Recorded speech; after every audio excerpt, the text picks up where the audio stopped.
I'm sure you've heard the old joke about a guy who prayed and prayed and prayed and prayed to win the lottery. This man is in my tribe. I want to win the lottery. And one day, he prayed every day, twice a day. And plus when he bought lottery, no, that's part of the problem. And so finally, in exasperation, he cries out to God, "Why won't you let me win the lottery?" And God answered him. He couldn't believe it. God's voice came through loud and clear and loving. And if you know the punchline, you can join me. God said, "Help me out. Buy a ticket."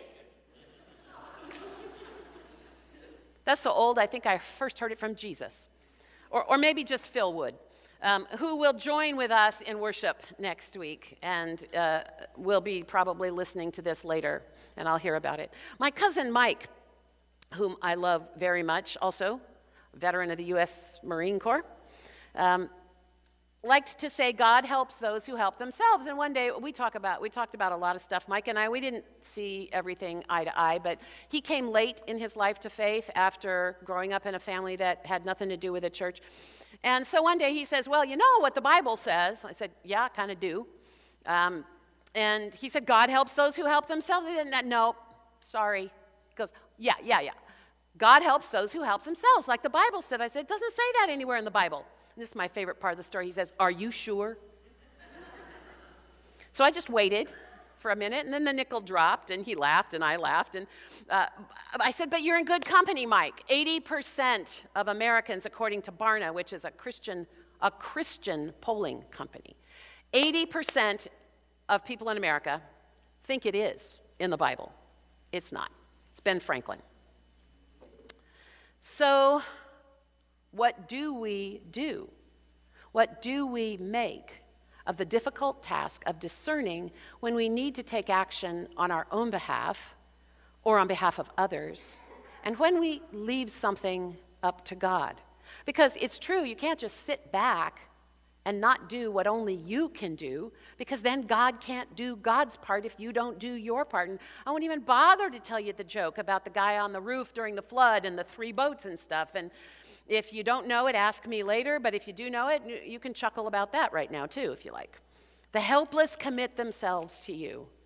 You have been the helper of the orphan and the oppressed. That does not sound at all like God helps those who help themselves.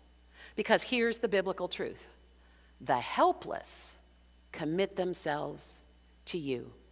And right there in those 5 words is a whole world of mystery, of grace, of theology, and of pursuing a Christian life, all wrapped up, ready for us to untie and parse out. This month, we're singing songs of gratitude. That means I'm preaching from the Psalms, which is the songbook of the temple and the Bible. We're going to have an interfaith choir festival in 2 weeks, 2 Sundays from now on the 24th. Come on back at 3 o'clock. We're going to have a choir festival. We've got about 6 different congregations, a couple of Jewish congregations, and the ukulele group from the Congregational Church in Brea is coming. We're going to have a good time. It's going to be kind of I like to call it a hootenanny. Don't wear your concert clothes. But I want to lay a little groundwork for what we're doing in these Psalms, because it's important when we dive into the Psalms that we remember these things. The Bible is not a book of rules. The Bible is not a rule book, even if it often sounds like it, even if a lot of religious people use it that way. What it is an exploration of the human need for God. It's an exploration of the human need for God. And that could just take you in all kinds of different directions. And our desire to understand the deep mystery that seems to call to humans over and over and over in every time and place. We seem to be hardwired for some kind of spirituality, for mystery. And the Bible tries to answer some very difficult questions. What is the nature of God? What is the nature of humans? What is the nature of the relationship between God and humans? What should I do?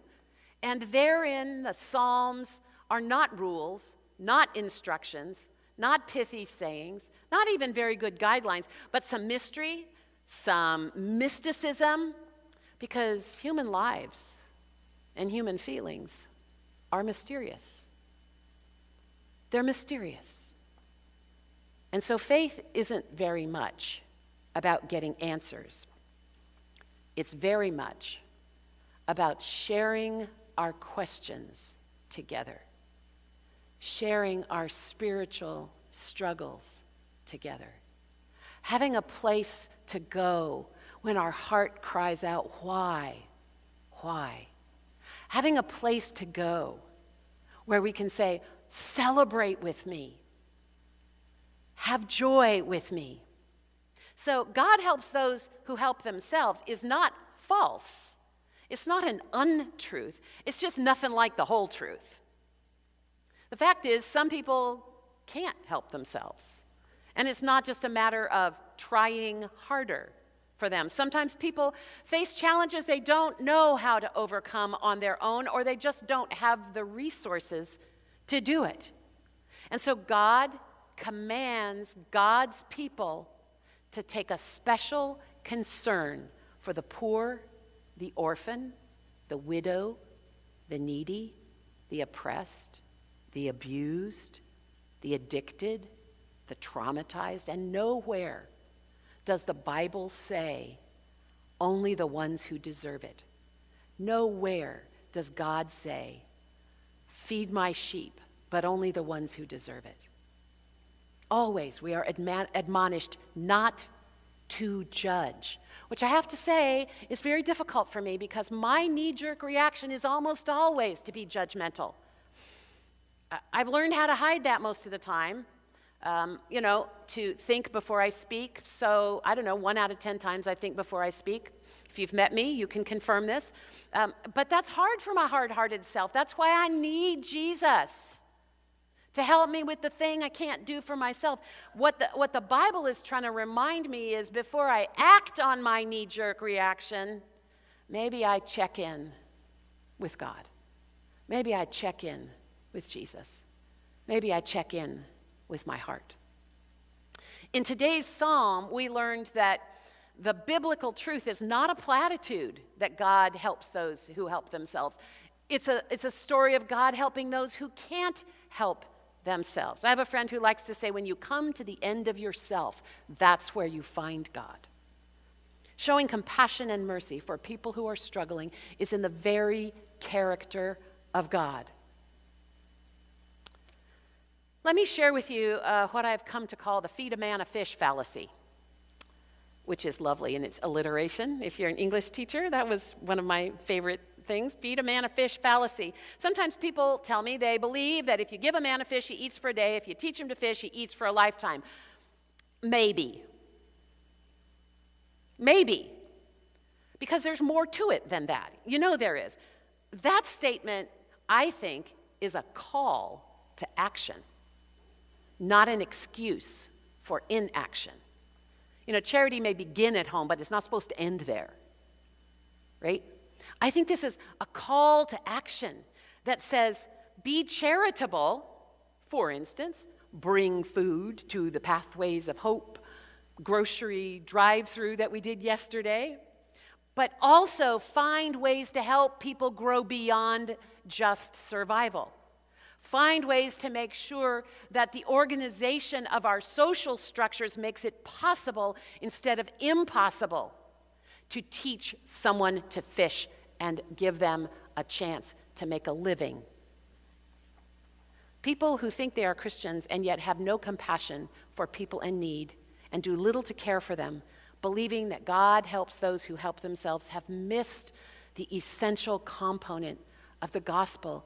And as a result, they've missed the joy.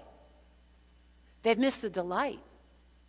They've missed the reason to keep going every day, which is what we hear in this psalm. Psalm 10, even though I just read a small part of it, is actually the second half of a set of psalms. Psalm 9 and Psalm 10 go together as a matched set. And so I want to read to you some of the choicest bits from Psalm 9 and 10 as a kind of prayer. And keep in mind that what we're hearing are individual prayers for help, a communal song of thanksgiving, and a hymn of praise to God. Just sit back and let this be your prayer for a moment. I will give thanks to you, Lord, with all my heart. I will tell of all your wonderful deeds. I will be glad and rejoice in you. I will sing the praises of your name. The Lord is a refuge for the oppressed, a stronghold in times of trouble. Those who know your name trust in you, for you, Lord, have never forsaken those who seek you. Lord, see how my enemies persecute me. Have mercy. Lift me from the gates of death, that I may declare your praises in the gates of daughter Zion. It sounds to me like the psalmist is having themselves a little mental health crisis here. It's metaphorical. Lift me from the gates of death. Because most of us have the daily deaths that we have to worry about, not our physical end of our life death or the death of another person. That happens. But a lot of times the psalm is talking about the spiritual death that we can experience. Notice the psalm doesn't say, relieve me so I will be comfortable. It says, relieve me and strengthen me so I can praise you before others, so I can make a difference in the world. I like to say, so I can be useful to you, God. Every morning, I give thanks that I wake up, and I ask God to open my eyes and ears so that I will know how to be useful to God in a day.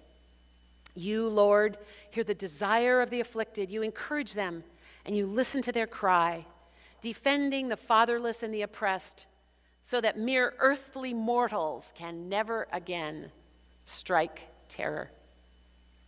We call this grace. God's help for the undeserving. God's help for the helpless. God's help for the folks who can't help what's happening to them. People who can't or won't help themselves, or there is no help for them. God comes, they experience grace. And if you've never had that experience of feeling helpless at the complete end of everything you know how to do, and you've exhausted everything you know what to do, and God is with you anyway, if you haven't had that experience, you have missed out on one of the greatest blessings of the Christian faith. And this comes when we remember to do our part and pay attention to God's part.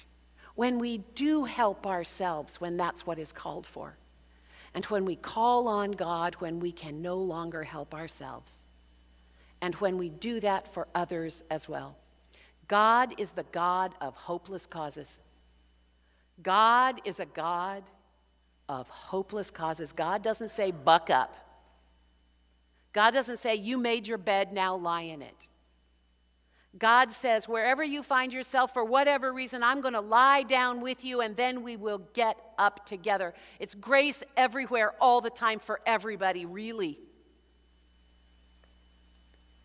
And we are, as we repeat to ourselves and to one another at the end of every gathering here, every week, we are the hands and feet and heart and compassion and eyes of God to do this.